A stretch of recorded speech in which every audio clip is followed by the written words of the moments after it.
Hi, everybody. Today is Friday, March 28th, 2025, and our friends Larry Johnson and Colonel Wilkerson are back with us. Welcome back. Yeah, you can call this the Larry and Larry show. Larry squared. Let's get started with the latest news. What Wall Street Journal reported that the U.S. B-2 bombers failed to destroy Houthis' underground missile complex with bunker buster bombs. And here is, let me show the article in Associated Press and Wall Street Journal. And Associated Press is related to this article is from 2024 and October 2024. The same sort of experience by the previous administration. Right now, the Trump administration is trying to do the same. What's your take, Larry, Colonel Larry Wilkerson? Well, the first thing I'd say is the Wall Street Journal needs to check ranges and capabilities. The B-2 can strike from Whiteman Air Force Base in Missouri. It can strike from anywhere on the planet. It struck from there when it hit Saddam Hussein, 19-hour flight to Baghdad on the opening of the Second Gulf War, dropping 2,000-pound satellite-guided bombs on Dora farms in expectation of assassinating Saddam Hussein. Instead, killed about 33 civilians who happened to be at Dora farms. A really lousy operation.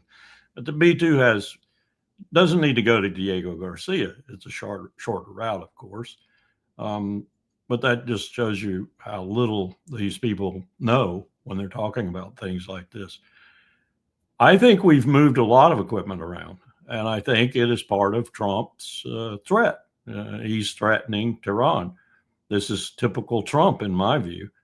I don't think he wants a war with Iran. I think he wants to put maximum pressure on them, and then he wants a deal. And he wants to hold that deal up as better than the Obama deal. No 25-year moratorium.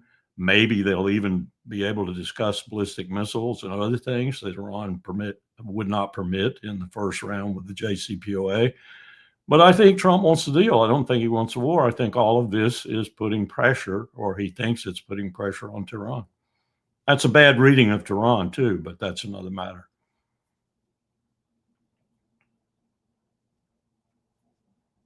Larry, does that surprise you when they're trying to do the same that the Biden administration was doing? Yeah. Well, many months. Yeah, they didn't pay attention. How the U.S. Navy has changed over the last 40 years. We went from an era in which ship tenders would come along behind, like a carrier strike group, and could reload, refuel, resupply, to the current situation where the two destroyers and the cruiser that are accompanying the Harry S. Truman carry 96. Each of those vessels carry 96 missile tubes with the vertical launch system on board. And once they fire it, they can't. It's not like you got a shotgun and you can put a new shotgun shell in. No, they have to actually break contact and sail off to a new port to get reloaded. So even the ability of these ships to sustain combat operations is limited. And we knew that from the Biden administration, and yet here, the Trump crew just refused to learn any lessons from that. So I do agree with Colonel Wilkerson that Trump is trying to negotiate a deal, but we did get news yesterday. The Iranians finally responded to the Trump letter. And basically, let's say I can summarize it in a pithy conclusion. No and hell no. They completely rejected it.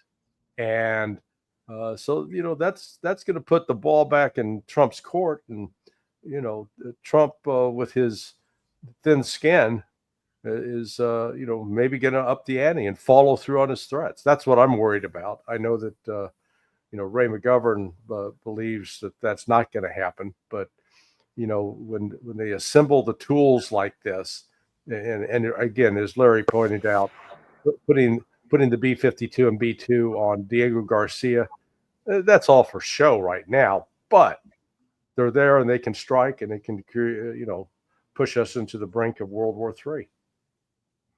And I would just add to that, Nima, that I think Netanyahu is bringing maximum pressure for us taking on Iran.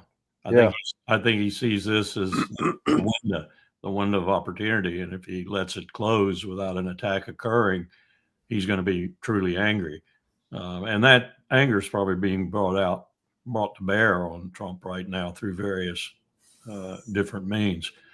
But I would say the most meaningful talk with the Iranians is going on through the good offices in Oman and elsewhere. And that talk, as I understand it, is being handled more or less by the Vice President, Javad Zarif, who knows this situation really well. I don't know if that's true, but if it is, I tend to agree with Ray that we are looking at both sides wanting a deal more than they want war on either spectrum. And as to Larry's point about when we did the Red Sea tabletop exercise, for example, at the USIP that Trump has shut down, with AFRICOM and CENTCOM being the principal sponsors, along with state and lots of others, we looked at these ships that Larry's talking about, and we looked at Djibouti as a possible. In most cases, as Larry has intimated, you got to have cranes. You got to have shore facilities to lift these missiles up and put them in their little compartments on the ships. In some cases, you can manhandle them, but not many. It's an extremely difficult logistical exercise, and we have not thought about that hard with regard to all these expensive $2, $3, $4, $5 million missiles going after Houthi missiles or drones or whatever that cost about 1/10 of that. Yeah. It's an absolutely ridiculous exchange of armaments. Well, and don't forget that even the supply of those missiles, the Aegis system, is limited. I think that what it's called, the SM-3, I may have the name wrong, but as of 2018, they only had 660 of them. So, it's not like we got bulging warehouses stacked to the ceiling with all these missiles. Man, we got to use them. We're going to run out. And Nima, the other aspect of that Wall Street Journal article, coming back to that, it doesn't surprise me that these bunker buster bombs didn't get Houthi stock. If they are receiving any counsel whatsoever from Iran, that probably was some of it. And we found out working the AQ-Con network during the George W. Bush administration that there was a lot of liaison going on between the North Koreans and the Iranians. And what the North Koreans were teaching the Iranians, which they could have subsequently taught the Houthis, is how to go underground. And not only go underground deep enough to be undetected, but go underground deep enough to be unaffected by anything the empire had to throw at it. And they did a very good job of that. And Iran, as you know, has some terrain that is susceptible to that kind of impregnability. North Korea is probably the best in the world at that, because we didn't even know they had tested a nuclear weapon of a small yield because of the formation of the rocks and such around the test point. The seismic center in Switzerland, I think it is, wherever it is, reported to us and gave us news that we could send sniffers up and smell the air, so to speak, and try to pick it up. But it was the second test they ran before we could confirm that they'd actually done a test, because it was so well disguised underground. Larry, you mentioned that Iran has responded. We know that one of the main issues between the United States and Iran is the case of Houthis, Yemenis. And it seems that the United States, in its letter, asked Iran to cooperate for the case of Yemen, not to bomb Israel.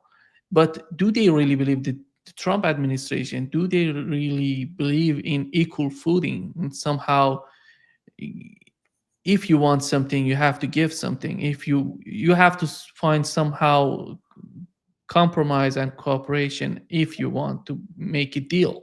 But do you see that coming from the Trump administration? Do you see the Trump administration, as we saw it on January 20th, before coming to power, they forced Netanyahu to go after ceasefire, and right now they're just destroying everything? Well, yeah, it's all a question of assumption and leverage. So one of the troubling assumptions the Trump administration is making, we've heard it from Steve Witkoff, we've heard it from Michael Waltz, the national security advisor. Trump has even intimated it, and it is that Iran's air defense system was eviscerated by the Israelis on October 27th, and therefore it's naked. We've heard General Jack Keane, the crazy Jack. He's been insisting on Fox News, saying, "Oh, it's just naked. It's wide open. We need to go in there." The fact that that's the assumption the Trump administration is holding, then those kinds of assumptions guide your actions. If I tell you that, oh yeah, you can jump off the roof, it's only a 3-foot fall, and you assume that I'm telling you the truth, and then you find out, well, actually, I had trouble with distance. It turned out it was 50 feet, not 3 feet. You act on my assumption, it's going to be bad for you. And I think that the Trump administration may be tempted to act on that assumption that they could just roll in there, bomb whatever they want, and get out. And as we've seen, not just during the military operation 2003 in Iraq, throughout the history of the U.S. Air Force, going back to the Army Air Corps, the generals running that have always made grand predictions about how much air power could accomplish on the ground. And yet we've seen, whether it was in Vietnam, whether it was in Iraq, whether it's in Afghanistan, that over and over and over, the plans that we're going to roll in aircraft that just decimate, and the people on the ground are going to, oh my God, we give up, stop. Doesn't happen. What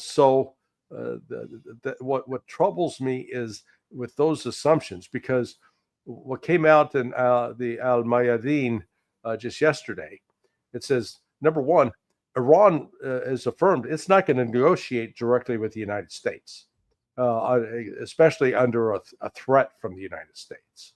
It says it does not negotiate on behalf of any regional power. So it's not going to make any deals with respect to stopping the Houthis or the Hezbollah or Hamas. And they said, we don't accept Trump's unrealistic conditions, and that the U.S. demands are so excessive that they cannot be entertained even hypothetically. So, that's a pretty definitive statement from the Iranian side.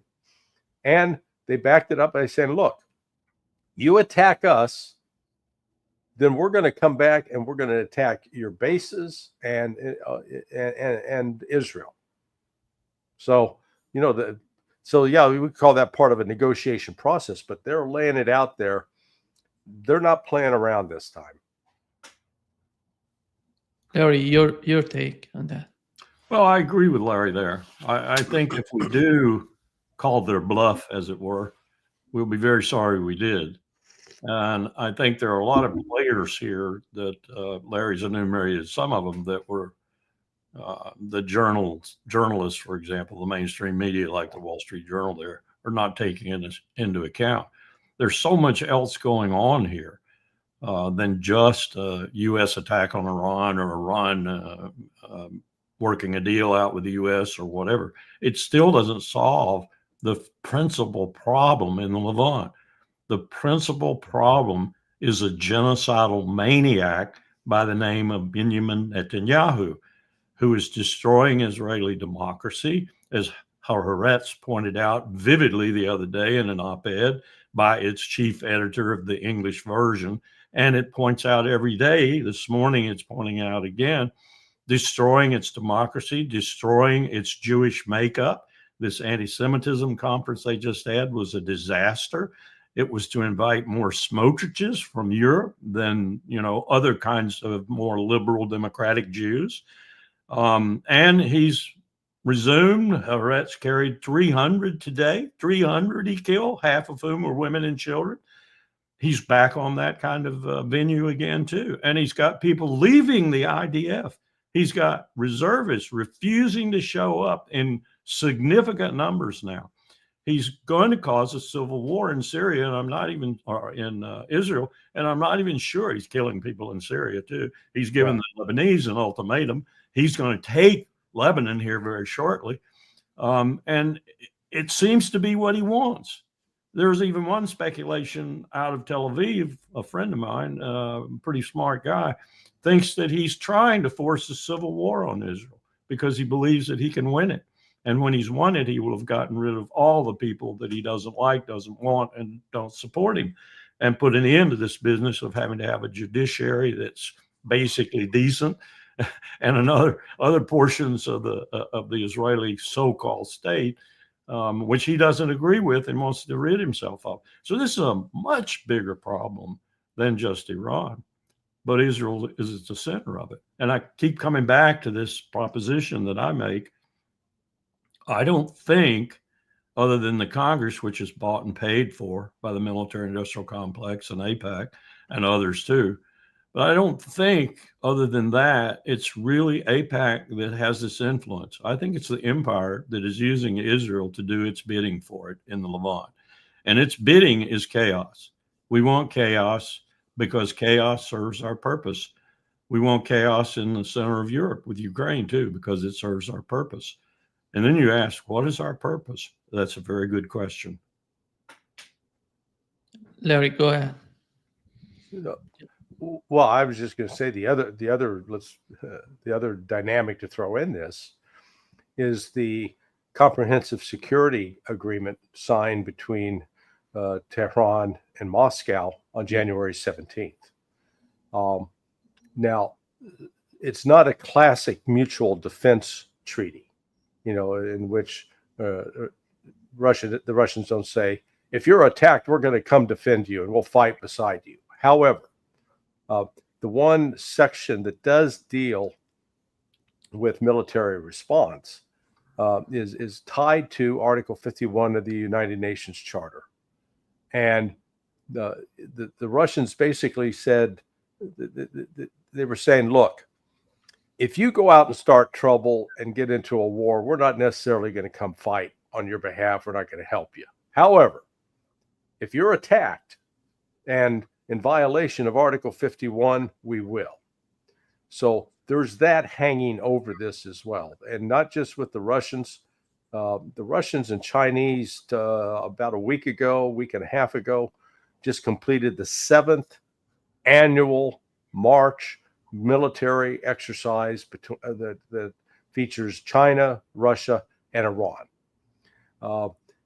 That kind of exercise we shouldn't dismiss as being, meaningless, because at a minimum, what it shows is there's a level of planning and cooperation taking place between Russia, China, or among Russia, China, and Iran.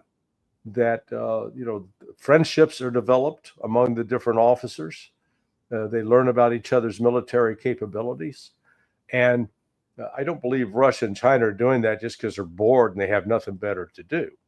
And there's always, at least a 12 to 18 month window of planning that goes into putting these kinds of exercises together. So I think the other thing that I don't think the Trump administration really comprehends is that this new relationship between Russia and Iran is predicated upon creating this economic corridor that runs from southern Iran up through Azerbaijan into Moscow, where Russia is no longer dependent upon the Red Sea or the Bosphorus Straits getting into the Black Sea, that they have another route, an alternative to the oceans. And again, I don't think the Trump folks are taking this into account. They are doing a silo approach. They're looking at Israel and Iran as one thing, Ukraine and Russia as a completely separate thing, Russia and China as a completely separate third thing, without understanding these things are interconnected. They're so interconnected, Nima, that I think Larry's on to what I'm trying to draw out of other people as to what the real strategy of the group that wants to do this. Some are in the Pentagon, some are in the National Security Council, some are at state, is. And it is to do just what Larry just described. It's to bring Russia and China out in the open, allied with Iran or whatever, to where we can strike her before she grows any stronger, and we find it difficult to do so, if not impossible. And this is a crazy strategy, but I know people who believe this is going to work. And they have been fomenting the Ukraine conflict and pushing what's happening in the Levant to include allowing Israel to really go into Syria significantly now, to begin to kill people, drop bombs on Damascus and other things like that, in order to keep this going and to draw these powers in and out, if you will, and attack them. And that's what worries me, because we will get into that conventional fracas. We will start to lose badly, and then we'll have to turn to nuclear weapons. And the idea that we won't turn to nuclear weapons when we're losing badly conventionally is poppycock. We will. Yeah. Larry, you've mentioned the case of Iran together with China and Russia. Do you think that's missing in the reports coming from the intelligence in the United States? Missing, man. It's they put the picture of Putin and Xi on the side of a milk carton. Okay, it's that kind of missing. If you've taken time to read the latest threat assessment, the global threat assessment from the intelligence community, it is an appalling, embarrassing piece of work. It's banal, it's sophomoric, and it is so. There's no strategic assessment at all in it. It's just, I think they just looked at last year's version and said, let's just change a few words and update it here and there. They have BRICS. BRICS receives 2 mentions in the entire report. And those 2 are in the section dealing with Russia. And in one paragraph, they said, well, Russia can work with China and with the BRICS countries. And it's like, you guys not even understand that China is part of BRICS? You know, if you're going to say BRICS, I understand that you're talking about China. So it is no consideration at all to what has taken place. Now, I asked Sergei Lavrov that very question about how the United States views its use of Russia as a tool of leverage to split Russia from China, and to then use Russia as a springboard to help attack China. And I, basically wanted to verify that he understood that that's what they're doing, and what did he think about it? And, he acknowledged that, he laughed, in fact, about it, but dismissed it as foolishness on the part of the Trump administration and the pundits in Washington, D.C., that they can somehow stage manage Russia into becoming a tool of the United States plan to deal with China. And, so the Russians are aware. I think the Chinese are aware, and they recognize that the United States is a toxic mess, and they're going to try to avoid us as much as possible.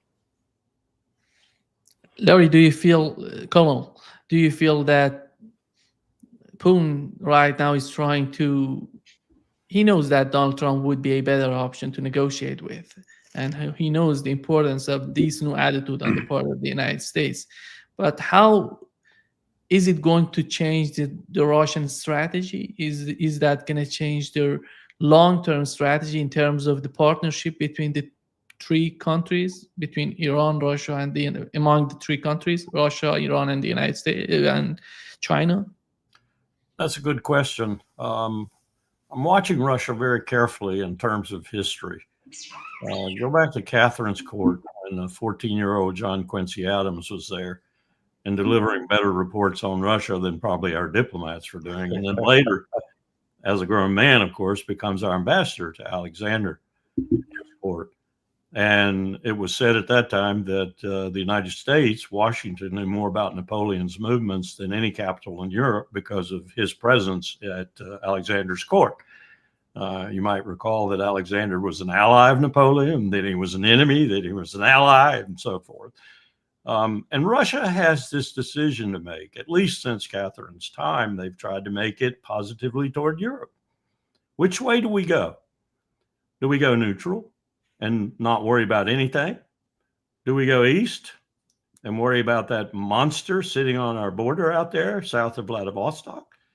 Or do we go west to Europe, which is where we want to go? Catherine's court, of course, spoke French. That was the diplomatic language of her court. Russia has tried 2 or 3 times to get into Europe, and each time been rebuffed by Europe. This latest time, I think, is the worst and the most bitter, and it did not have to happen. I served in an administration that was ready to accept Russia in for even observer status at NATO, and maybe go further than that. We screwed that completely when Bill Clinton became president. He was an idiot, and he's the one who started the expansion of NATO and so forth. All to say, Russia doesn't want to go east.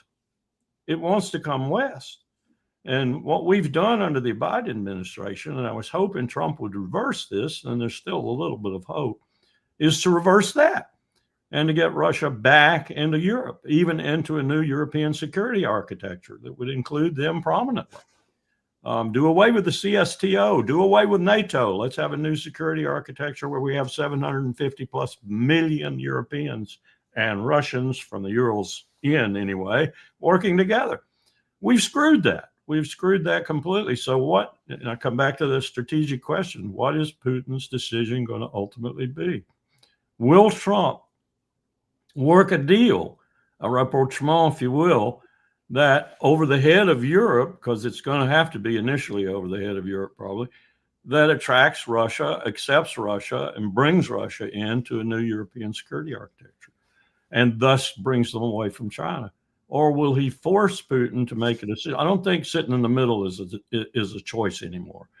Will he force Putin to go the other way, as reluctant as he might be to, especially in a wartime alliance?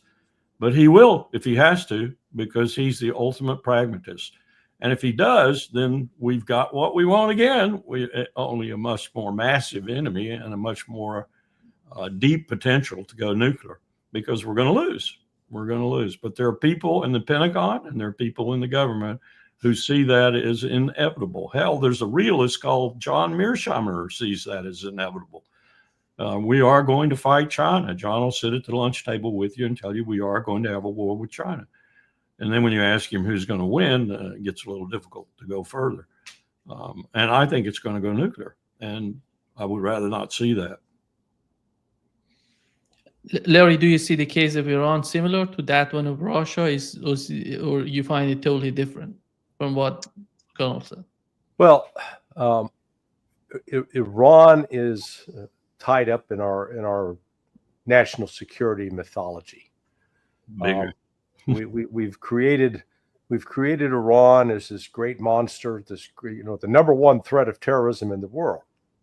Now, when it comes to issues like terrorism, I'm sort of old school. I like to go back and say, okay, show me what the incidents were. Show me how many attacks there were. Show me what the nature of the targets are. And when you do that kind of analysis with respect to Iran, you find out not only is Iran not the number one sponsor of terrorism, Iran has been one of the leaders in fighting Islamic extremism. And people go, wait a second, what the hell are you talking about? Well, all I can do is draw upon the State Department's annual report. It used to be called Patterns of Global Terrorism back in my day. Now I think they call it Country Reports on Terrorism. And just go back through the last 12, 15 years. They didn't start listing the top 10 groups being most active. They used to, and then they stopped. But it started up about 2015. And, really over the last 10 years, when you look at the top 10 most active terrorist groups, they're all Sunni. None of them were Shia. And none of them were directly sponsored by Iran or indirectly sponsored by Iran. But you'll find between, let's see, 2017 up until 2023, one of the most active groups was called Hayat Tahrir al-Sham, HTS. Oh, our new best friend in Syria.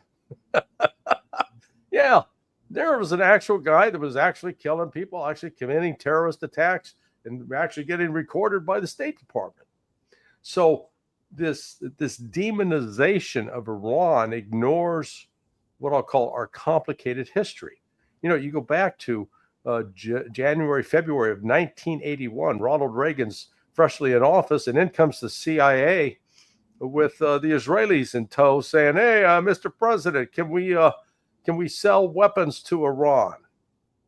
And remember, this is at the time when the U.S. hostages had just been released out of Iran, and Reagan goes, "Okay." So, United States began arming Iran, and then, we were helping arm both Iran and Iraq so they'd fight each other. Saw that, our Machiavellian plot. But Iran normally in its targeting, we point to the attacks on the Marine barracks in Beirut, Lebanon in '83, as well as the attack of the U.S. Embassy. See, they're terrorists. They're attacking us. They were attacking basically military targets because we, the United States, were sending shells from battleships into the Bekaa Valley, killing Shia families, civilians.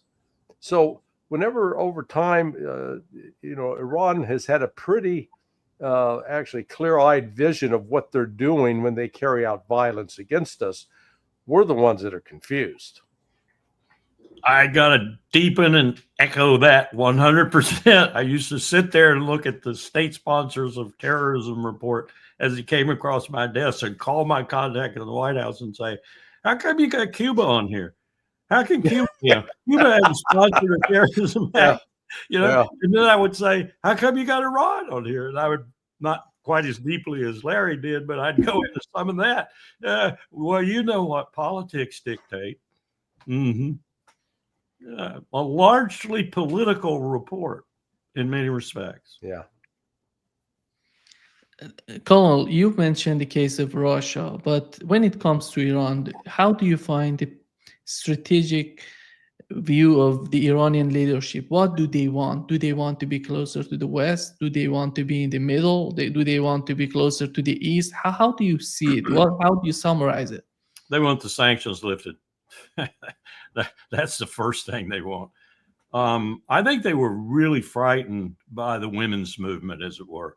Remember a few years ago when the young lady was injured or killed? I can't remember now, but for wearing the mask or whatever, not wearing it. That really frightened them, I think. They had a real problem dealing with the fact that so many young people are not very religious anymore. And so many young people joined that movement, and that scared them, I think. So they are looking for legitimacy again, because I think that movement sort of delegitimized them, at least in the eyes of a lot of Iranians. How do you get legitimacy instantly or near instantly if you can't get it from your own people? Well, you get it because you have to fight the great Satan, or you have to do something that is against Israel, and that means against the great Satan too. That's probably not going to work in terms of reestablishing legitimacy unless we give them the wherewithal to do that. Were we to attack, 90 million Iranians would basically become one, especially the Persians amongst them, which is about 51% or so. And that's reason it would be so insane to do this. But what the government's looking for, I think, is to regain its legitimacy with its own people and lifting the sanctions. And that would give the people a boost too, because those sanctions are really draconian. They're as draconian as the ones we had on Syria. And I think they had a lot to do with Assad's military collapsing and falling apart. Those sanctions, their salaries had gone down. They couldn't put food on the table if they were married, couldn't afford to raise their children. So it really decimated Assad's military and his security apparatus in general. It could do the same thing to Iran, but Iran has a little bit better relationship and smuggles better after all. And let's go back to Larry's point about that route.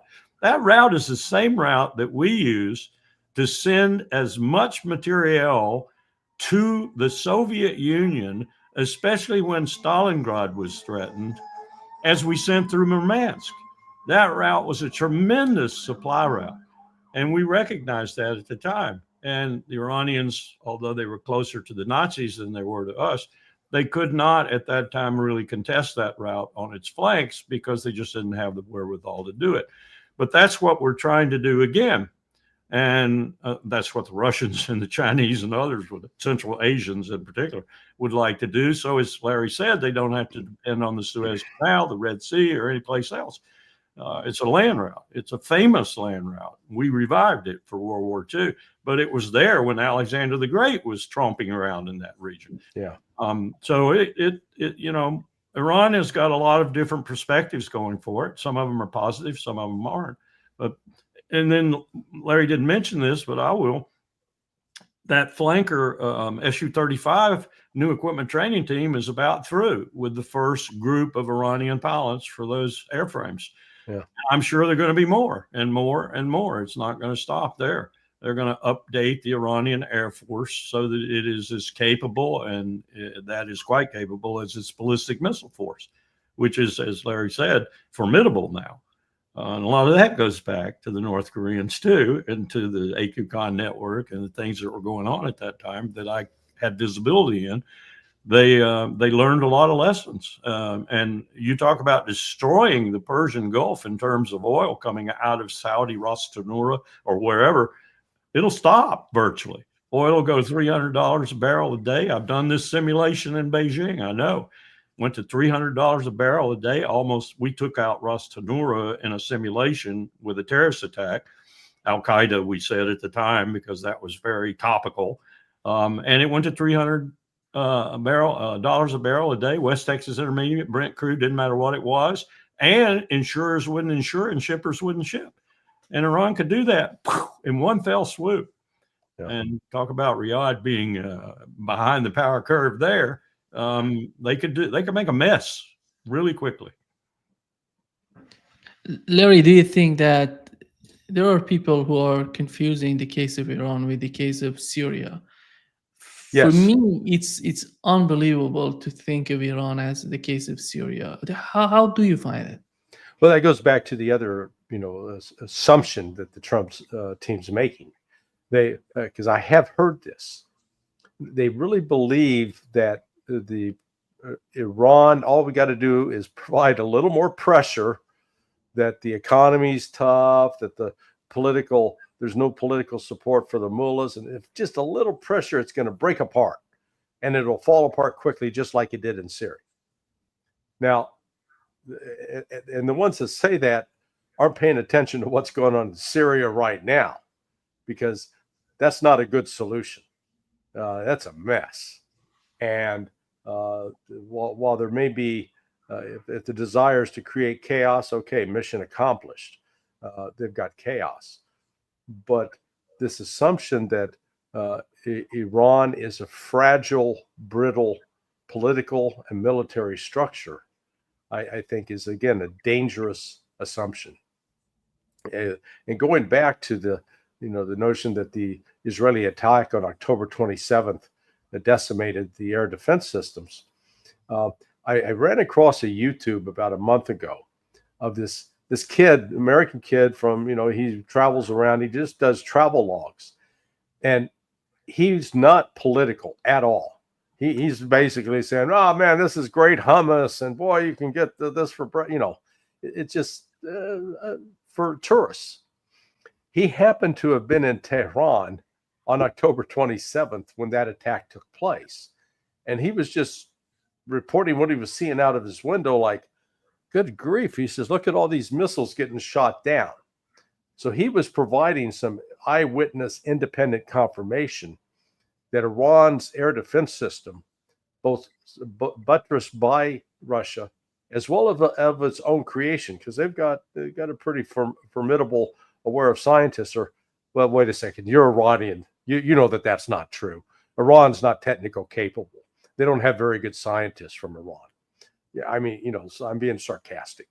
So it showed that despite the Israeli claims and the U.S. claims, oh yeah, we wiped them out, they didn't.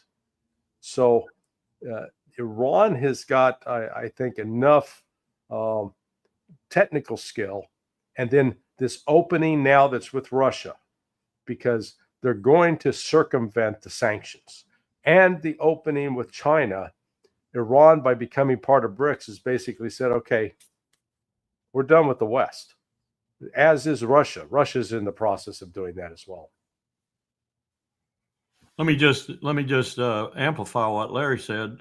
Since he said it, I have more respect for my buddy in Tehran who sent me cell phone pictures of exactly what Larry's talking about. Only these were not just of the missile shutdown, but they were also of the so-called, later by the Israelis, sites that had so incredibly damaged. He took pictures of one of those sites, and there was hardly any damage at all. Yeah. Larry, do you think that the Trump administration, who would be the reference for the Trump administration? The guy who's saying that the Israelis have destroyed Iranian defense system, or as the alternative media is talking about, that they couldn't do whatever they're trying to picture for us? Which one? Yeah. You gotta go Larry and Colonel, okay? Yeah. Larry, I'm talking to you. To me? Yeah. Oh, okay. So repeat that. The question was that the Trump administration, who's to believe in the mind of the Trump administration? Do they really believe that they have destroyed everything in Iran? Yes. Yeah. No. That's in fact that's what I think the intelligence community is reporting. Again, this goes back to, it's an indictment of the sad state of the intelligence community. But I put up a piece last night, and it was inspired. Every Thursday afternoon, I get together with a group of retired guys in my neighborhood. We sit up in this one plaza and smoke cigars and talk. And one of them was he did basically, after his tour in Vietnam, he got into INSCOM, the Army Intelligence Command, and did a full career there, both as enlisted, senior enlisted personnel, and then as a civilian. And he was front and center for a big debate that happened with respect to determining what the real strength of North Korean forces were. And the one analyst that worked under him that collected all the data, and then I later knew the guy at CIA. So, but it was a point of how the intelligence always gets screwed up, in part through bureaucratic process and in part through politics. And so you go back to Vietnam. George Allen, who was the director for the Vietnam section, and his analyst, Sam Adams, they were saying, hey, MACV is out there saying that they've basically wiped out the Viet Cong, and they're really weak, but they're really strong. And yet the effort to try to tell that story was suppressed. They were attacked. John McCone, the director of CIA, basically went out and completely ignored what the analyst said. And George Allen was my instructor in the new analyst course, and he recounted, with some regret, that he didn't stand more firmly. But as he said, look, he said, I had kids in high school getting ready to go to college. I didn't have money to fall back on. I needed the job. I wasn't going to risk my career, my financial security by making this a hill to die on. Well, we're seeing that across the board throughout the history of the CIA, and they're doing the same thing. And the reason I'm going off on these tangents is it's relevant to what's happening in Iran. They're not telling the truth about Iran. They're not saying, Mr. President, if you attack these targets inside Iran, you're likely going to lose aircraft. But not only that, you are not going to destroy or cripple Iran's ability to retaliate. And when they retaliate, they're likely to attack our air base at Al Udeid, just across the water in Qatar. And we have no capable air defense system to protect that base. They'll take out our naval facility in Bahrain. They'll take out, if we attack these oil fields, they're going to take out the Saudi oil fields. They'll shut down the flow of oil out of the Persian Gulf. But the point is, we militarily can't prevail. But that's not being said. You know, they put on their cheerleader uniform and say, "Go Trump, go! Go Trump, go!" You know, give them the encouragement to do something stupid. And then when the house is on fire, they say, "Well, see, I told you should have bought fire insurance." Cole, your take. Do you think that Tulsi Gabbard going to change that? Going to have some sort of, the new team, they're going to have some sort of, I don't know, changes in the way that they're reporting that to Donald Trump? I don't think we've seen Gabbard and others for enough time now to make a judgment on that. I'm not encouraged, as Larry was saying, about this new assessment that just came out. Let me add to what Larry was saying with my own experience when I was in the bowels of Langley, as it were, doing everything I could possibly do to dispute the analysts that George Tenet put in front of us. One of the things that I determined later, as Tenet tried to explain to Powell why he'd made so many mistakes, was that we were buying HUMINT from all over the world, from people like Mossad. And we weren't questioning that HUMINT, especially from people like Mossad. Yeah. BNP, maybe we'd question it. And what we were doing was depending on our national technical, which we have better than anybody else in the world. You know, that's satellites and NSA intercepts and so forth. It was really appalling. And I was angry with myself afterwards how much I had let Tenet make the entire presentation depend on national technical means and HUMINT of questionable value, even questionable because of the analysts it was being interpreted by at the CIA, and were the only analysts that Tenet would put in front of Powell. So we have a significant deficiency in that regard. In addition to, as Larry was insinuating, we got a lot of liars in the system. Yeah. And so I wouldn't depend on squat that I got about the capabilities of Iran if I were the unified command commander responsible for initiating a conflict against them. I don't know what that means for that particular individual. I'd be very, very leery about doing it because I don't know what I'm confronting. I really don't. And the sources I have are suspect. That even goes back to the first Iraq war, which we won so blindingly fast in terms of my interpretation of the intelligence we were getting from the CIA. I once told Powell, as we were closeted in his office, and he was asking me questions, did I believe this, did I believe that I didn't believe a damn thing the CIA gave us. Didn't believe a damn thing. They had just told us that Saddam was marshaled on the border, but he wasn't going to attack. What was that based on? Their opinion? Was it based on real hardcore intelligence gained on the ground in the region? National technical means? I mean, all it showed was marshaling forces. Yeah. We're weak. That's the bottom line. We're weak. We don't do intelligence very well anymore. Yeah, and there's no account. You know, we might do a better job if there was some accountability. Yes. In other words, you know, if you make an assessment, if you make a prediction, and you know, and it's wrong, well, maybe you shouldn't get promoted. You know, maybe, you know, but the tendency has been those that screw up get promoted. You know, I watched the analysts that lied to Powell, or at least didn't give the truth to Powell. I watched them get $5,000 bonuses and get promoted. Yeah. Cole, you mentioned this case of Lebanon. We know that Israel is trying to, is attacking right now Beirut. And do you think that the Trump administration understands the huge opportunity they have in terms of the new government in Lebanon, and they can achieve something together with Hezbollah in that region, or they're gonna go get along with Netanyahu and whatever Netanyahu wants to do. I don't know how would that benefit the United States in a long run. I don't either. Not with Beirut, and not with Lebanon in general. But I think it's all part of the warp and woof of what I talked about with regard to instability in the Levant. We actually think, or certain people do, and this brings me back to the Goldberg incident. I think this is a conspiracy going on right now. I think that guy, that history professor from West Point, has got a very good point. These people are they're actually absolutely consumed by this idea of chaos in the Levant serves U.S. interests.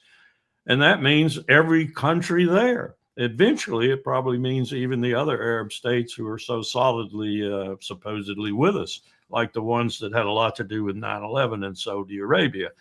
That's not an aside there. I think that's a valid point.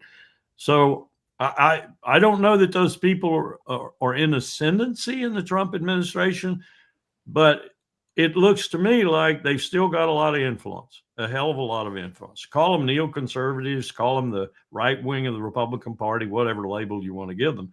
I think they've still got a lot of influence on U.S. strategy, particularly since there's such a void of that strategy from the actual cabinet. I don't see anything coming out of Hegseth, Rubio, other than words, occasional words. I don't see a grand strategy at all. I see the grand strategy I've seen since about 2001, and that is we need to renew our hegemony over Europe. We do that by expanding NATO and making them even more beholden to us than they were before. We do that by, stumbled onto Ukraine. We do that by starting a war in Ukraine. We do that by going after Moldova, Georgia, Romania, and all these other countries to suck them into our design. And we do that in the Levant. So we've got an arc of chaos all the way from the Baltic, and it really runs from the Arctic. Have you looked up there lately at what we're doing? All the way down to the Bandar Bar and Chabahar Has, and into the Antarctic, if you really want to talk about it. We want that chaos to keep China and Russia and other enemies at bay, we think. Yeah. Larry, here is what the leaks, in terms of the leaks of the Trump administration and the way they were talking about it. The Atlantic editor-in-chief was part of that group that they were talking. What's your take? What do you make of it? How that happened, in your opinion? I think I agree with Larry that this was, let's call it a baited. It was an operation. The bait was placed. In other words, they knew that it's been government policy apparently for a while to allow the use of Signal for chat. And even though they say, we're not discussing classified information, they're absolutely discussing classified information. Okay. So, they need to stop pretending that that's not happening. But the adding of Goldberg into this, that is a deliberate act. You don't do that necessarily accidentally. I mean, I use Signal and I put together group chats. So Waltz claims, on the one hand that I don't know nothing about Jeffrey Goldberg. Never heard of the boy. Geez, he's lying. There are credible reports that Waltz was leaking to Jeffrey Goldberg from his position on the House Intelligence Committee before he became part of the Trump administration. Waltz has a chief of staff, Alex Wong, who is married to a woman who is one of the lead prosecutors against the January 6 people and had close ties to Obama. So what caught my eye is that as quickly Goldberg, he got this story on Saturday, and what a real journalist would have done would have put out an immediate report. Hey, United States is getting ready to bomb Yemen on a pretext. Yemen hasn't done anything to justify it, but the Trump administration is looking to send a message to Iran. He could have reported the facts based out of those text, the the chats that were taking place on Signal. But that's not what he did. He made it about, oh, they're leaking classified information and they gave me war plans. Those weren't war plans. Those were operational details from an execute order that had already been issued. Now, it was classified information. They shouldn't have been using, Signal for that. But the Trump administration didn't create Signal. They weren't the ones who said, oh, it's okay to use it. That had been a policy in place going back to the Biden administration, which, knowing that, may have been what probably led them to try to say, okay, we're going to use this to, embarrass at a minimum the Trump team. Now, some have claimed that, what they were doing was illegal. Nah, it was stupid. And as I commented to you too before we went on air, if stupid was a crime, half of Washington would be, or almost all of Washington would be locked up. But being stupid's not a crime. And really, I think everyone's missing the real story out of that chat is that Yemen had not violated the ceasefire that Trump negotiated, and that the Trump team on its own initiative was taking the decision to start bombing them as a way to get ultimately at Iran. That's the story. All this other stuff to me is just, it's distraction, it's chaff. Yeah, it's nice to know. It's screwed up. But the real thing is, what are they doing from a policy decision? And when you see J.D. Vance saying, hey, there's no urgency to do this. And at least Tulsi's deputy, Joe Kent, also said, why are we rushing to do this? We could do this next month. There wasn't anything that the Houthis had done to provoke this. And yet we carry out military strikes to kill women and children. That's a war crime. Go. I agree. And I think it's egregious what we did, because I've been with this ever since the beginning, when we were giving targeting data and all manner of ADAMs and other things to the Saudis when Mohammed bin Salman, then portfolioed with the Minister of Defense, was trying to get his bona fides in it by attacking these people he thought he could beat within a week or two and bring the Emirates along with him, the little Sparta. And they have stood up to everybody, and the United States most formidably, all along. They're an incredible, valiant bunch of fighters, in my view. I have a lot of respect for them. That said, I think this business from the history professor at West Point and his comparison of Mark Felt and what Mark Felt ultimately did through Bob Woodward to Richard Nixon is probably spot on with regard to some people who are really angry over the firing of C.Q. Brown, the firing of the chief of naval operations, the firing of the JAGs in each of the services, the senior JAGs. I think they're irritated, and they've started a movement that's going to embarrass the hell out of Trump's cabinet eventually, if not immediately. And that movement is to get rid of them, to force him to get rid of them.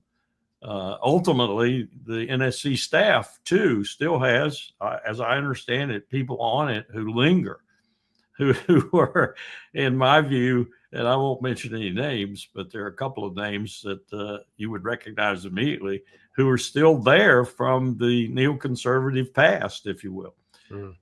And this is, I remember what Brent Scowcroft, the only national security advisor in the last 30 years that I have any respect for whatsoever.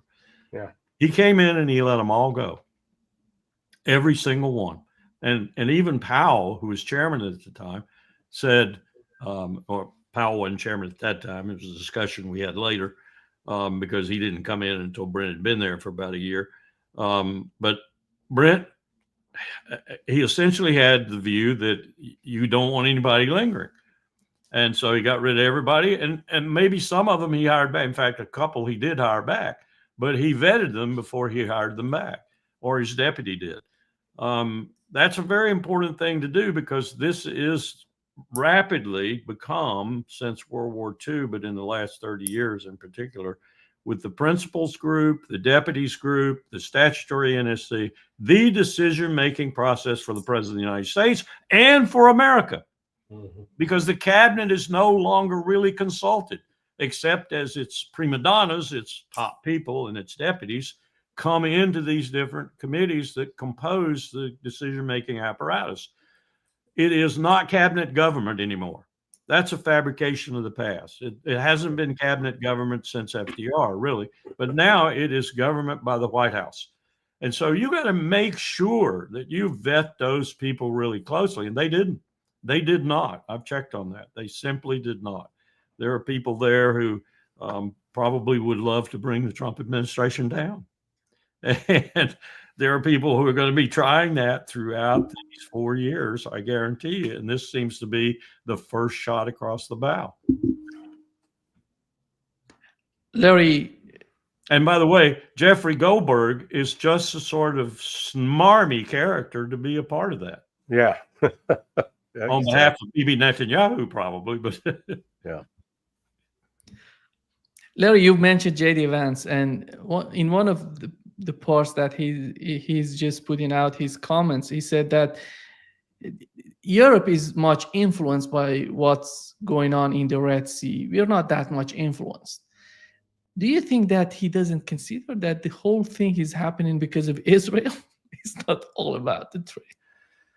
Well, I think he understands the central role that Israel plays in this whole drama, or let's call it the Zionists, because this the Zionist mentality is what's really driving the people that inhabit that land off the cliff. It's irrational. I mean, there is once you accept the premise, if you start with the premise that this land is our land because God gave this land to us 2,500 years ago. We were promised this land forever and ever and ever, and anybody else other than us who occupies it is not worthy. They should be killed, exterminated, removed. Now, that mindset is what it wasn't the mindset of even David Ben-Gurion or Golda Meir, not to that extreme level, but it is now. And Netanyahu is basically allowing that mentality to take hold.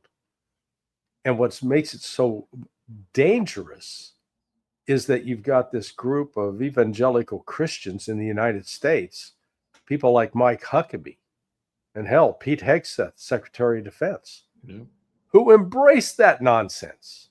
And yes, I believe it's nonsense. I think it is nonsensical to assert that a book that was basically, the parts of this, what we call the Old Testament, the parts that were written by Jewish scholars who were being held captive in Babylon 2,500 years ago, and they get to basically write their story of, this is how we see the world. And it becomes the operating doctrine now 2,500 years later. And people go, well, this is what God said. No, that's what a bunch of Jewish scholars said who were being held captive, and they didn't have anything better to do. They didn't have television or video games back then. And yet, it's the kind of thing, just the other day where Huckabee, before Congress, just said, we got to stop Iran now because they view Israel as the little Satan. And once they take out Israel, they're coming for us. I mean, the fact that he says that with a straight face and actually believes it, it's like you've immediately disqualified yourself from being able to serve in any kind of leadership position, because that's just plain stupid. It's ignorant.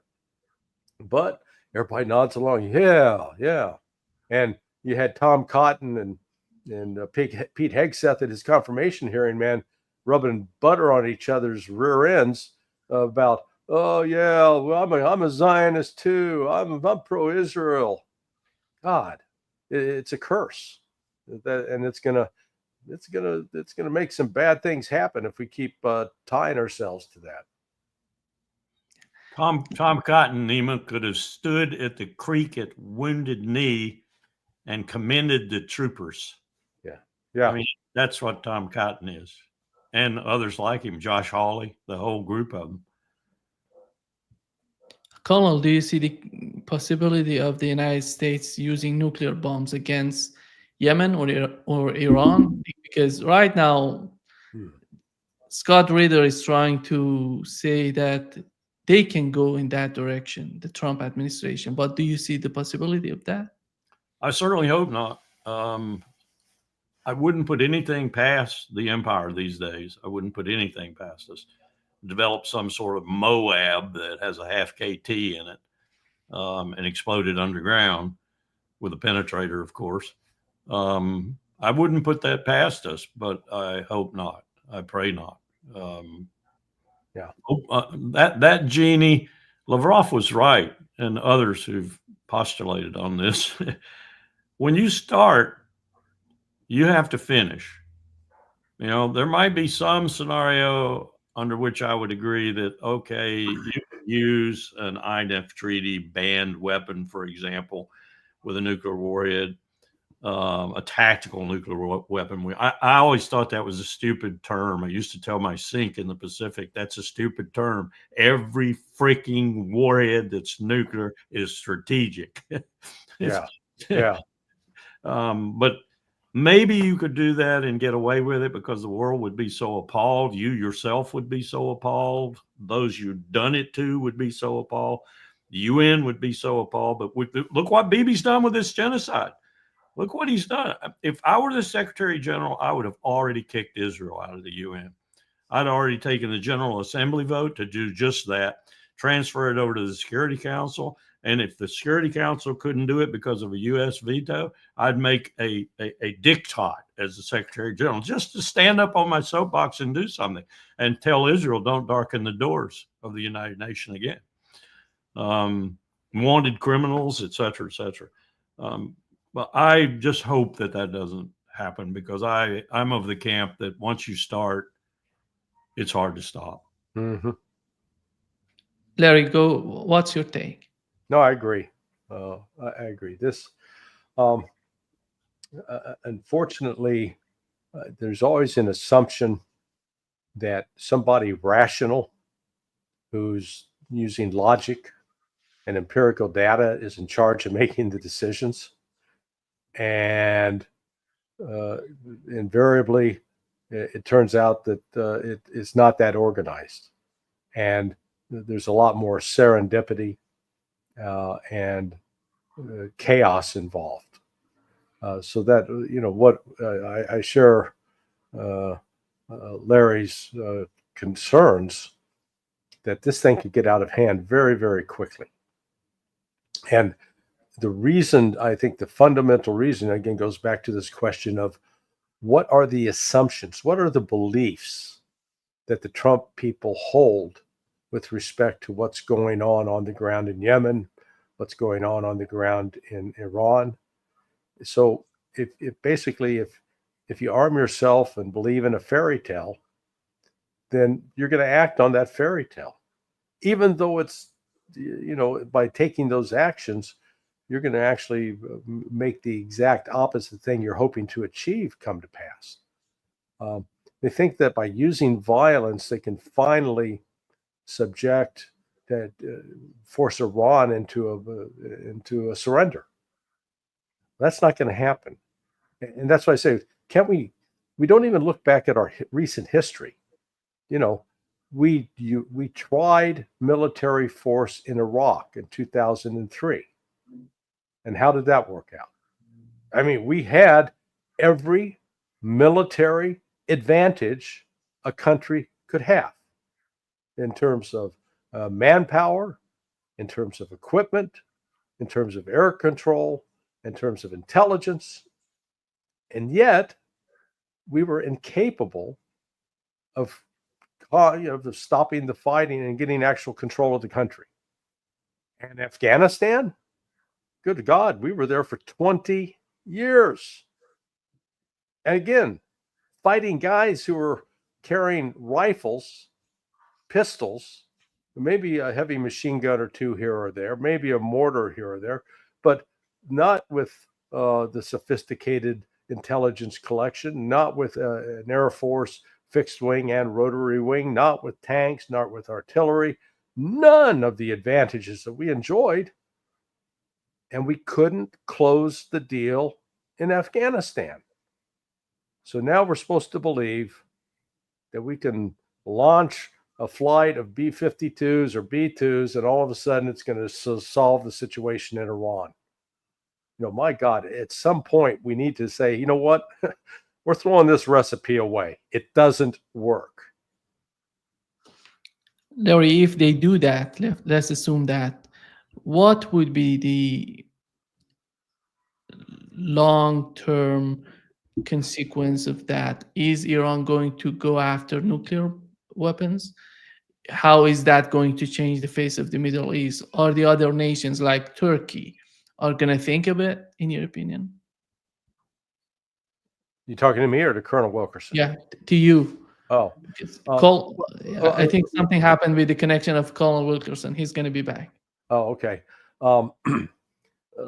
Let's take a look at the recent intelligence assessment. Now, one of the bright spots in that is that they concluded once again that Iran is not building a nuclear weapon, in part because the Ayatollah Khamenei's fatwa from 2003 still remains, that it is to build such a weapon would be a sin.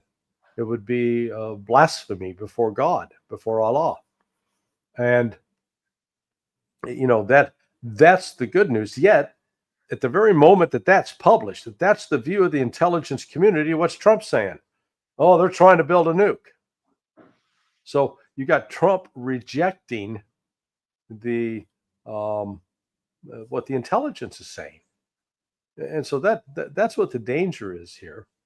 That the Trump administration already has its mind made up. If they use nukes, that's going to bring, I believe, Russia and China into the war. They're not neither Russia nor China are going to allow that to stand. Because if they do, they're next. And the consequences of using a nuke, again, this gets back to the concept of projection. The United States is always accusing Russia of getting ready to use a nuke, or that Iran's trying to build a nuke. And yet, what we're accusing them of is actually what we're most likely to do. Larry, on the part of Russia and China, you've mentioned that they're doing everything. And today we've learned that China is saying that they're going to develop military cooperation with Tehran and Moscow. Mm-hmm. But they said that today? Today, yeah. Oh, okay. Today. Yeah, okay. That's important. I mean, recognize up to this point, the only one with the openly declared relationship with Iran was Russia. Now that China's saying that, and they're making it public, that's another warning sign. That's like, when that skunk puts its tail up in the air, that's a warning sign. Don't stand behind the skunk. Yeah. Colonel, we were talking about if the United States attacks Iran with nuclear bombs, what are the consequences of that sort of attack? And what are the limits for Russia and China to support Iran? Your take. Well, all the limits in the world, the limits of sanity, the limits of custom and practice, the limits of international law, the limits of the law of land warfare, all the things that would impact, but they would have no consequences. The empire would have struck, and the empire would be using, as it did in 1945, nuclear weapons to kill other human beings. The ramifications of that are just too significant to even think about, in my view. I think we'd be condemned by the world. I think we'd wind up being not just the pariah we are rapidly becoming, but the ultimate pariah on the face of the earth. Not only the Danes wouldn't sell us Greenland,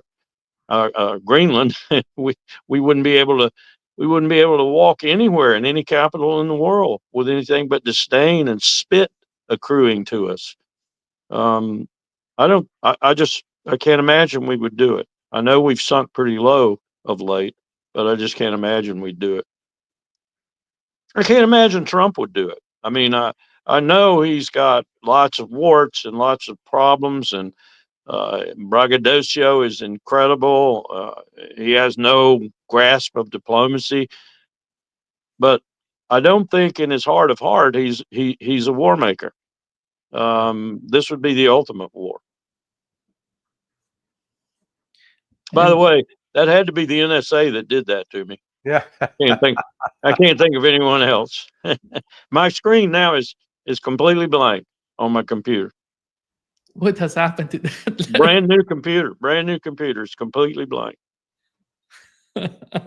Unbelievable.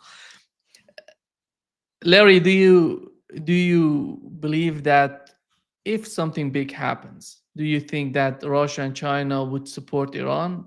I don't know, to some extent, if that would be the case.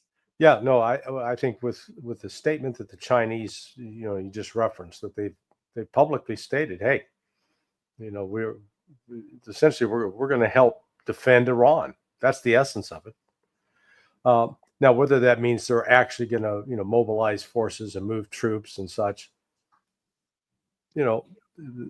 this may all be for show, but a message being sent to Washington to say, hey, if you're thinking that you're going to attack Iran and it's just going to be you versus Iran, you better think again.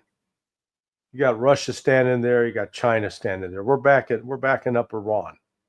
We're not going to let you bully and destroy and attack that country. It's got friends. Whether that's intended to send a political message at a minimum, but we can't deny the fact that for the last 7 years, Iran has had the backing of Russia and China in actual military exercises, that nothing else, to secure the Persian Gulf. So, and China actually has an economic interest in making sure that Iran is not attacked and the oil flow out of the Persian Gulf is not disrupted. But that's why I say this. I think the Trump administration, with its bellicose demands, is ultimately going to be forced to back down. And they have backed down on, we saw in the past when they said that Hamas had to release the hostages by Saturday or there'd be hell to pay. Well, Saturday came and went, and there was no hell to pay. The Palestinians are already living in hell. So this may just be another example of Trump beating his chest and bellowing without actual intent to follow through. Carl, your take. Well, I think Larry's right. I hope he's right. I don't think it has no credibility to me, none whatsoever. I know we've sunk to new depths in the last 20, 30 years. State-sponsored torture. My president signed it into being. Our support for Netanyahu is perhaps the equivalent of that, and maybe even greater. The genocide there is just unconscionable, despicable, reprehensible. I can't think of an adjective powerful enough to describe it, actually. And we're guilty because we're doing it. He could not do anything he is doing without us. Certainly not in this sustained way without us. We are the enabler. We are the puppet master, if you will. Larry, if you assume the first term of the Trump administration as an example for what they're doing in this term, what does that suggest to us? What does that show us in terms of the foreign policy, specifically in the Middle East? Well, the difference is that over the intervening 4 years, Trump actually gave some thought to about what they should have done, what they could have done. So, the first order of business was reopening, trying to reestablish normal relations with Russia. I believe that is a sincere effort. And he was incapable of doing that in the first term because he was walking under the cloud of Russiagate accused of being a source, a puppet of Putin. I've undergone a change of heart. I was hopeful 2 months ago with Trump intervening via Steve Witkoff as his emissary to bring about to get the ceasefire in place. And in part at the same time when he released he tweeted out on Truth Social that video of Jeff Sachs at the Oxford Student Union, I believe it was, where he called Benjamin Netanyahu correctly a deep dark son of a bitch. So I thought, man, Trump, despite having taken all of this Zionist money, is coming around and is actually going to try to actually secure peace. Now, based upon the actions over the last 2 weeks, he has completely sided with Bibi Netanyahu and the Zionist crowd. He's not doing anything to encourage restraint and allowing the murder of the Palestinians to go about, continue. And then today, on top of it, you had Netanyahu launch this massive bombing strike into Beirut until they're killing civilians there. They don't care. Again, they have no regard for human beings who are not Zionists. If you're a Zionist, okay, you are acceptable. Otherwise, you're an Amalek. Can be destroyed and happily destroyed.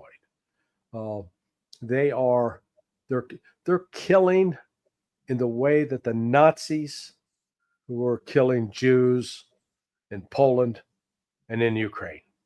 It's that kind of evil, and it is, and that to assert that fact is to be accused of being an anti-Semite. No, I'm just against murdering women and children. That's what I'm against.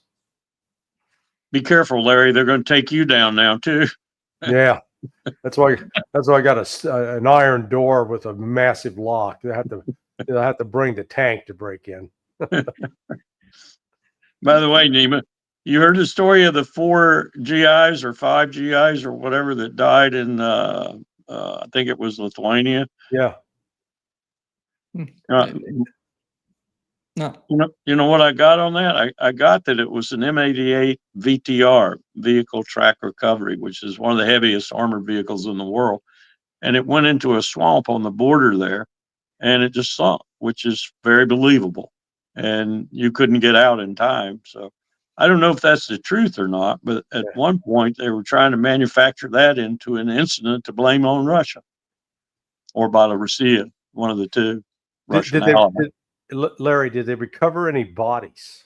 I don't know yet. I had a similar experience in Korea with a VTR I was taking across a bridge that I didn't trust, and it had no classification, no sign, no nothing. Map didn't show anything. So I walked an M60 across the bridge, and then I forbade the M88 to come on it because it's much heavier than the M60. So I could see how that could have happened, that they strayed into this swamp and gone, and you don't have time to get out. But we were trying to make that, the press and others were trying to make that an incident we could blame on Russia or its ally. Yeah, as opposed to being more likely that perhaps these 4 were killed in Kursk. And why I asked about the bodies is because basically if they drowned, by being in a swamp is one thing, you can at least recover the body and the families can view the cadavers. But if the bodies show that they were suffered blast injuries from combat, that doesn't fit with the story that they drowned in the swamp. Right. Colonel, here is what Putin said about Donald Trump. He says that Trump sincerely wants to end the conflict in Ukraine, but eliminating root causes that led to the current situation is key, that Russia will not sell out in any negotiations.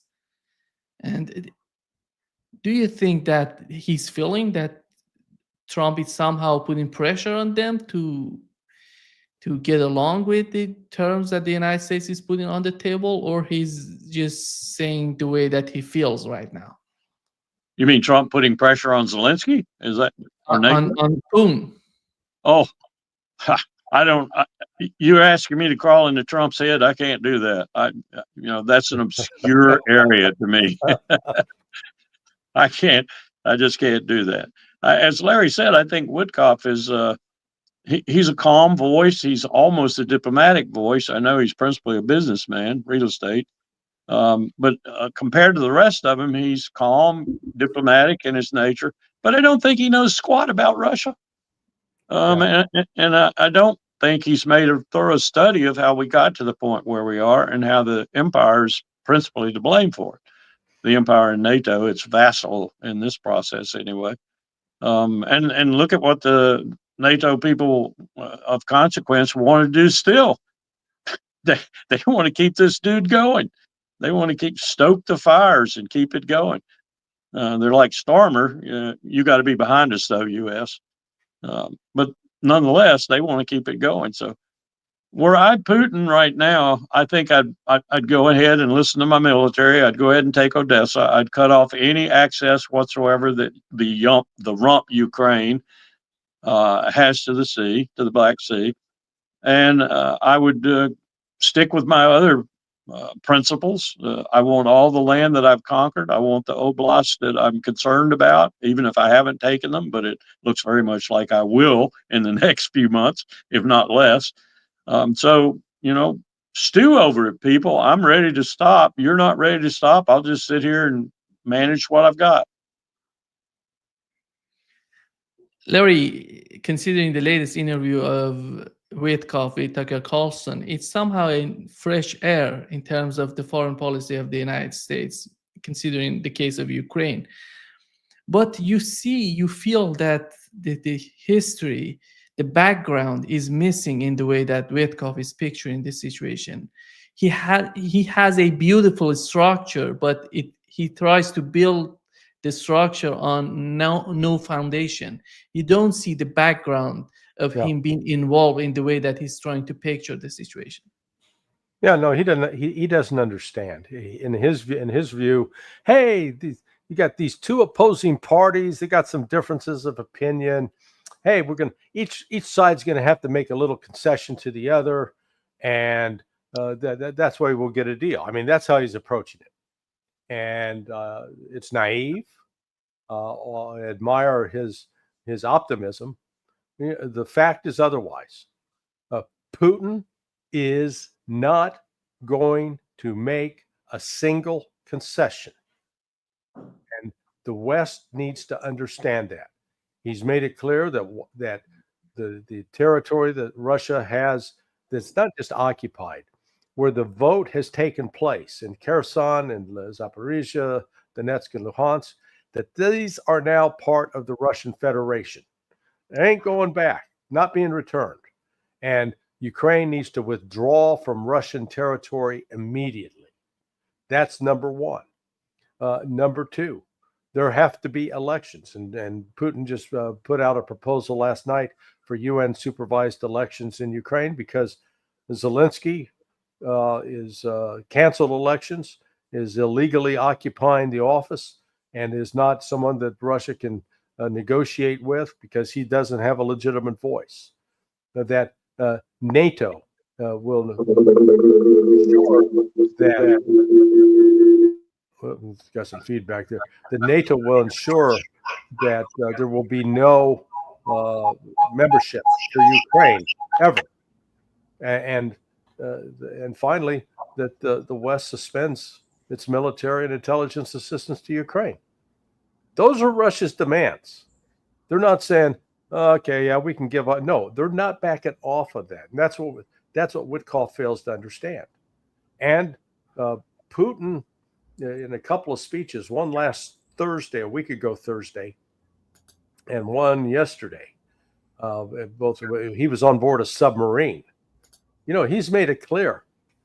We're not backing down.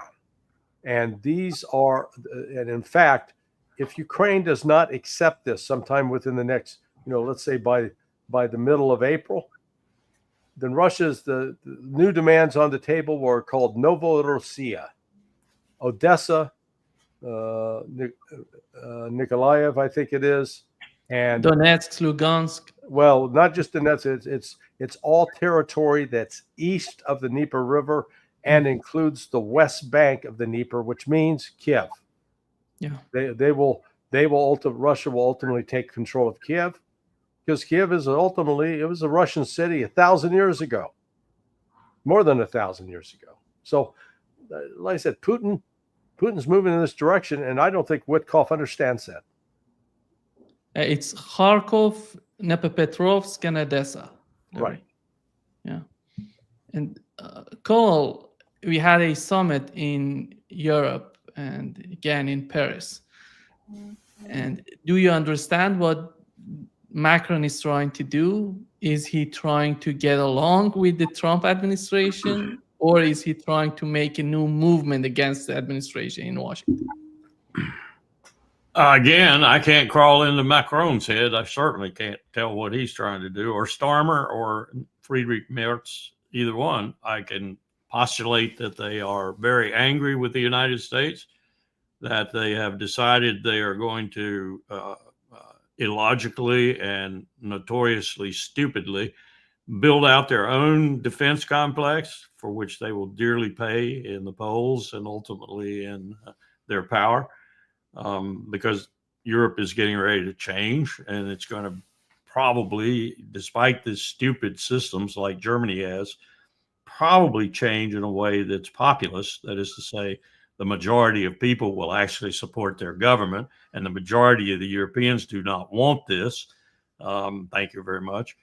So I don't know what Macron is thinking, except they seem like the triumvirate, Merz, Macron, and Starmer, want to throw everything that they possibly can in the way of the United States being successful in a rapprochement, a new relationship with Moscow. Is that surprising, Colonel, to you, that they have summit after summit in We bred these people, man. Europe because of Ukraine, but no summit on the case of Gaza and the case of Palestinians? Case in point. But we bred these people. I was there when we started the campaign, initially to make sure Jens Stoltenberg became the NATO Secretary General, which was very successful. And then we started what I call a USAID, CIA, NGO, IRI, NDI, all those wonderful initials campaign to get governments elected in each one of the key NATO countries, including those who weren't yet NATO members, elected, despite the population in those countries and what their wishes might be. And some it was greater than others. Norway, for example, it was very much against NATO membership, and yet we got NATO membership.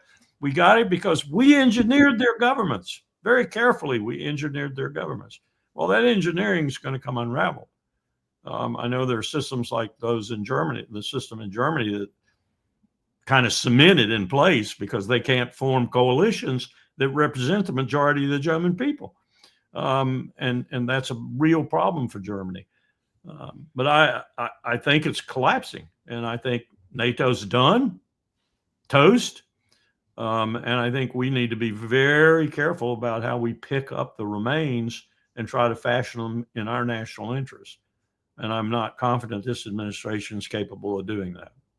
Other than, I got to say this, I didn't like him at first. I still don't like him as a person, but Vance seems to have some comprehension of this, the vice president.